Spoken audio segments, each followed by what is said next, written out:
ఎందుకు ఎడుతున్నావు?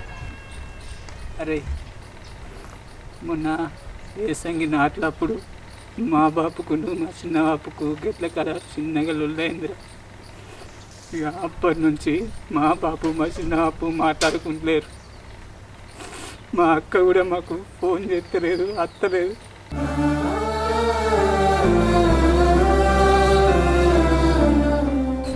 ప్రతి సంవత్సరం రాఖీ పండుగకి ఒకరోజు ముందు వచ్చే రాఖీలు కట్టేది.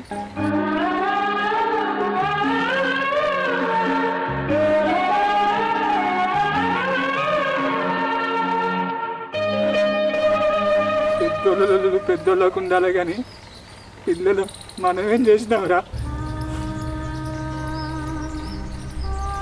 అయినా ఈ రోజుల్లో ఒక తల్లికి పుట్టిన బిడ్డలు దూరం అవుతారు. మీ చిన్న బాబా బిడ్డనే అంటున్నావు కదా అన్న, పాలల్లో లెక్కలు ఎట్లుంటాయో నీకు తెలియదా? బాధపడకన్నా. నాకు ఎలాగో సొంత అక్క లేరు. ఈ అక్కనే సొంత అక్క అనుకున్నా, కానీ వీళ్ళు కూడా ఇట్లా దూరం అవుతారు అనుకోలేదురా.